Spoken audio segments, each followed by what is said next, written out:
नमस्कार दोस्तों, जय हिंद। चलिए आज हम आपको बताते हैं शुक्र ग्रह। इसके पिछले वीडियो में हमने जो है वर्ल्ड ज्योग्राफी में जो है सौर मंडल के जो ग्रह हैं, सौर मंडल के जितने भी ग्रह हैं उसको पहले हम बता दिए थे। चलिए उसको हम दिखा भी देते हैं। सौर मंडल का जो ग्रह बताए थे, पढ़ा रहे थे, ठीक।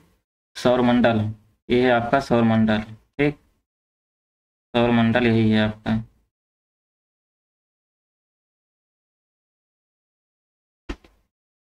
सौर मंडल आपको बता दिए थे, ठीक। अब सौर मंडल में जो है सूर्य भी बता दिए थे, कैसे बना था ये भी बता दिए थे। बुध की भी हम चर्चा कर दिए थे। बुध भी, मरकरी अच्छे से ये भी बता दिए थे। आज हम बताएंगे आपको शुक्र ग्रह, ठीक। यही है शुक्र ग्रह, शुक्र ग्रह वीनस, ठीक। जो है, चलिए इसे हम बताते हैं शुक्र ग्रह को। चलिए इसके बारे में देखते हैं शुक्र ग्रह को। इसे जो है प्रातः पूर्व में, जो संध्या में, जो पश्चिम में दिखता है, जब सुबह सुबह जो है, ठीक।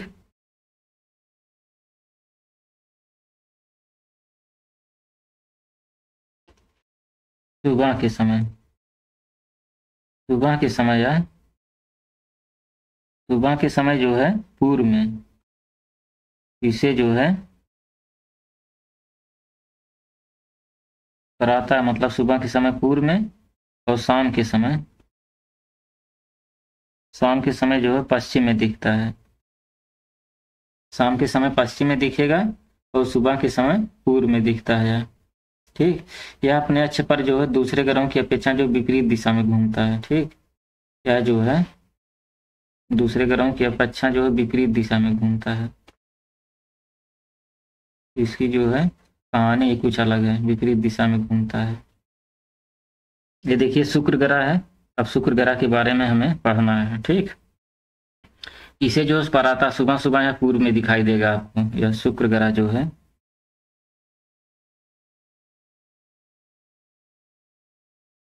ठीक। यह जो है प्रातः मतलब सुबह सुबह या पूर्व में दिखाई देगा, पूर्व में दिखाई देगा, और शाम को यह जो है पश्चिम में दिखाई देगा, ठीक।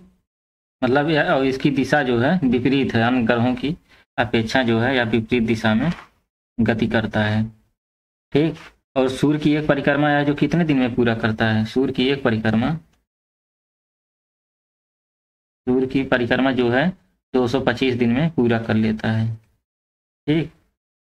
225 दिन लग जाते हैं पूरा करने में। और सूर्य की दूरी जो है, इसकी जो है शुक्र की और सूर्य के बीच की दूरी जो है 10 करोड़ किलोमीटर है। 10 करोड़ किलोमीटर है इनके इनके बीच की दूरी, सूर्य और शुक्र ग्रह जो है दोनों के बीच की दूरी है, इतना। और बुध के बाद जो है यह सूर्य का जो है निकटतम ग्रह है। पहले बुध है, ठीक। सूर्य के बाद जो है बुध है, बुध के बाद जो है शुक्र है, ठीक। मतलब बुध के बाद यह सूर्य का सबसे निकटतम ग्रह, पहले बुध है, बुध के बाद शुक्र है। तो कहने का मतलब बुध के बाद सूर्य का सबसे निकटतम ग्रह यही है, जिसकी जो सूर्य से औसत दूरी जो है यही बता दी 10 करोड़ किलोमीटर मानी जाती है। चलिए इसे जो है, इसे पृथ्वी की जो है जुड़वा ग्रह भी कहा जाता है। क्यों? क्योंकि यह पृथ्वी का निकटतम ग्रह है। यह शुक्र जो है पृथ्वी का निकटतम ग्रह है। इसीलिए जो है इसे पृथ्वी का निकटतम ग्रह, इसीलिए इसे पृथ्वी का जुड़वा ग्रह भी कहते हैं इसे। अब चलिए आगे देखते हैं इसमें। यह जो है पूर्व से पश्चिम दिशा में घूर्णन करता है। यह जो है पूर्व से पश्चिम दिशा में घूर्णन करता है, पूर्व से पश्चिम, ठीक। यह पूर्व से पश्चिम दिशा में घूर्णन करेगा। और उसके बाद देखिए जो है शुक्र ग्रह जो है तपता हुआ ग्रह है। यह जो बहुत गर्म ग्रह है शुक्र, ठीक। चलिए देखते हैं, तपता हुआ ग्रह है, तपता हुआ ग्रह है। और सूर्य और चंद्रमा को छोड़कर पृथ्वी से मतलब सबसे चमकीला यही खगोलीय पिंड दिखता है। मतलब सूर्य को छोड़ दिया जाए और चंद्रमा को, इन दोनों को छोड़ करके शुक्र ग्रह जो बहुत चमकीला ग्रह है, बहुत ही चमकीला दिखाई देता है। तो इसका सबसे बड़ा कारण जान रहे हैं क्या है चमकीला दिखने का? कि वायुमंडल में उपस्थित सल्फ्यूरिक अम्ल के जमा हुए बादल इस पर रहते हैं। तो वायुमंडल में जो सल्फ्यूरिक अम्ल के जो है जमे हुए बादल इसके ऊपर रहते हैं, इसी वजह से यह बहुत ही चमकीला दिखाई देता है। और इसकी सबसे बड़ी विशेषता यह है, इसे भोर और सांझ का तारा कहते हैं, जो कि हमने बता दिया कि जो है सुबह को जो है पश्चिम दिशा में और सुबह को जो है पूर्व, मतलब सुबह पूर्व दिशा में निकलेगा, शाम को पश्चिम दिशा में, इसीलिए इसे भोर का तारा और सांझ का तारा भी कहते हैं। भोर का तारा और सांझ का तारा, भोर का तारा और सांझ का तारा भी इसे कहा जाता है। और बुध की बात, शुक्र की का भी कोई उपग्रह नहीं है। जैसे बुध का कोई उपग्रह नहीं है, वैसे शुक्र का भी जो है सब उपग्रह नहीं है, उपग्रह कोई नहीं इसका शुक्र का, ठीक। और इसमें जो शुक्र मतलब शुक्र जो ग्रह है, मतलब वायुमंडल लगभग 97% कार्बन डाइऑक्साइड है इसमें, ठीक। 97% जो है CO2 है इसमें, कार्बन डाइऑक्साइड 97% है। और शेष भाग जो है, शेष 3% में जान रहे हैं क्या है? शेष 3% में जो नाइट्रोजन है, जलवाष्प है और अन्य तत्व। नाइट्रोजन, जलवाष्प और अन्य तत्व, नाइट्रोजन है, जलवाष्प और अन्य तत्व हैं। कहने का मतलब कार्बन डाइऑक्साइड जो है 97% यही है। उसके बाद नाइट्रोजन, जलवाष्प, अन्य जो है तत्वों से मिलकर बना है। ये तो हो गया शुक्र, ठीक। शुक्र बाद चलिए देखते हैं पृथ्वी, इतनी प्यारी पृथ्वी, इसको भी देख लेते हैं, पृथ्वी को भी निपटा देते हैं इसे भी, ठीक। चलिए अब इसके बाद जो है पृथ्वी को देखते हैं। चलिए दोस्तों पृथ्वी के बारे में बताते हैं, हमारी जो प्यारी पृथ्वी, ठीक। पृथ्वी के बारे में चलिए बताते हैं। यह पृथ्वी का जो परिक्रमण पथ जो है अंडाकार है, ठीक। पृथ्वी का जो परिक्रमण पथ है अंडाकार है, अंडाकार परिक्रमण पथ जो है अंडाकार है, जिसके कारण जो है पृथ्वी तथा सूर्य के बीच की जो है दूरी में परिवर्तन होता रहता है। भाई जब पृथ्वी और सूर्य के मतलब जब पृथ्वी का जो परिक्रमण पथ है, या मतलब सूर्य और पृथ्वी के बीच की दूरी भी बदलती रहती है, क्योंकि जो है इसका परिक्रमण पथ जो है अंडाकार है, मतलब जो जनवरी को न्यूनतम होता है, ठीक। पृथ्वी और सूर्य के बीच जो है 3 जनवरी को जो है न्यूनतम रहेगा, ठीक। और जब 3 जनवरी को न्यूनतम रहेगा तो इसे क्या बोलेंगे? उपसौर बोलेंगे। उसके बाद जो है 4 जुलाई को, वही जो गर्मी का महीना जब पड़ता है, ये जनवरी में देखिए मतलब दिन भी छोटा हो जाता है, तो इसे उपसौर बोलते हैं, जो क्योंकि जो है सूर्य और पृथ्वी के बीच की दूरी कम हो जाती है। और जब सूर्य और पृथ्वी के बीच की दूरी बढ़ जाती है, मतलब तो गर्मियों में जो है दिन भी बड़ा होने लगता है, ठीक। आप लोगों को पता होगा कि जुलाई में जो है दिन बड़ा होने लगता है, दिसंबर से ही शुरू हो जाता है, क्योंकि 25 दिसंबर को जो है सबसे मतलब बड़ा मानते हैं। तो जब 4 जुलाई को यह अधिकतम दूरी होती है, तो इसे जो है अपसौर,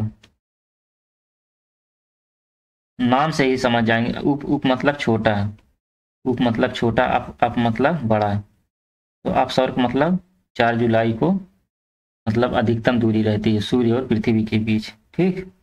यहाँ तक तो समझ में आ गया होगा। चलिए इसके आगे बताते हैं।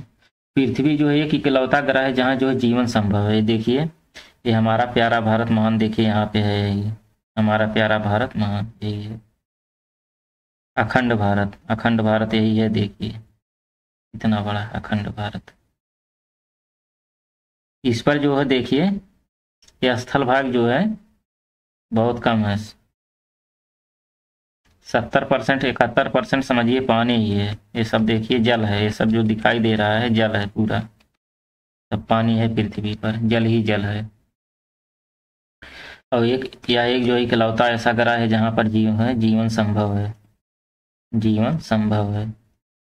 और किसी ग्रह पर जो है जीवन संभव भी नहीं है। पृथ्वी ये इकलौता ग्रह है जहाँ पर जो है जीवन संभव है, और यहाँ लोग जो है अपने चारों तरफ जो सजीव जीवों को देख पाते हैं, सजीव निर्जीव दोनों जीवों को अपना देख पाते हैं यहाँ के लोग। ठीक। पृथ्वी सौरमंडल का अकेला ऐसा ग्रह है जहाँ तापमान, ऑक्सीजन व प्रचुर मात्रा में जल की उपस्थिति है। यहाँ जो तापमान भी है, ऑक्सीजन भी है और जल की उपस्थिति भी प्रचुर मात्रा में है। इसी के कारण जो है यहाँ पे जीवन भी संभव है, इसी के कारण यहाँ जीवन पाया जाता है। ठीक। और जीवन में युक्त होने के कारण इसे हरित ग्रह भी कहते हैं। जब जीवन संभव है इसीलिए इसे हरित ग्रह है। ठीक। हरित ग्रह भी इसे ग्रीन प्लैनेट कहा जाता है जीवन होने के कारण। पृथ्वी का विशिष्ट आकार है जिसे जो है जियोइड या गोला कहा जाता है। जो पृथ्वी का जो हम देख रहे हैं पृथ्वी, इसका ये वास्तविक चित्र नहीं है। ठीक। या जो है इसे टेढ़ा मेढ़ा है, इसे टेढ़ा मेढ़ा पृथ्वी है, कहीं ऊबड़ कहीं खाबड़, जियोइड प्रकार का है। कहने का मतलब ऐसे है, काटा फटा है पृथ्वी। ठीक। टेढ़ा मेढ़ा काटा फटा है, लेकिन दूर से देखने पर इसी तरह से दिखाई देता है। इसका जो 71% भाग जलमंडल और 29% भाग जो है स्थल मंडल। ये सब देखिए स्थल मंडल है, स्थल मंडल 29% भाग। ठीक। ये सब जो है 71%, 72% जो है 71-72% जो भाग जलमंडल है। 71% भाग जल से डूबा है। जल ज्यादा होने के कारण जो है नीला दिखाई देता है। अंतरिक्ष से जो है, अंतरिक्ष से देखने पर जो इसीलिए यह नीला दिखाई देता। क्यों? क्योंकि यहाँ पे 71% जो है जल ही जल है, इसीलिए नीला दिखाई देता है। इस ग्रह का एक उपग्रह भी है, चंद्रमा। ठीक। उपग्रह कौन सा है?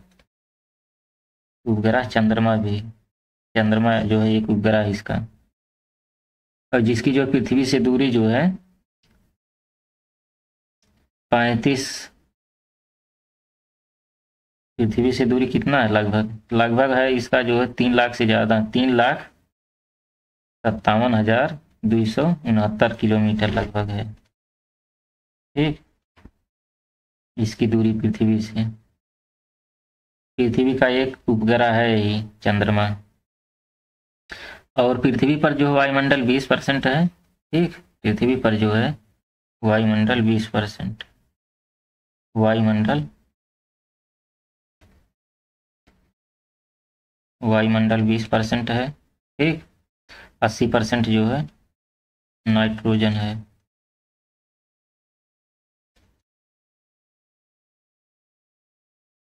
चलिए, और देखिए पृथ्वी के 360 डिग्री के घूमने में जो है एक नक्षत्र दिवस लगता है। कहने का मतलब जो है जब पृथ्वी अपने अक्ष पर जो है पश्चिम से पूर्व की ओर जब घूमती है ना, तो 1610 किलोमीटर प्रति घंटा की गति से यह घूमती है।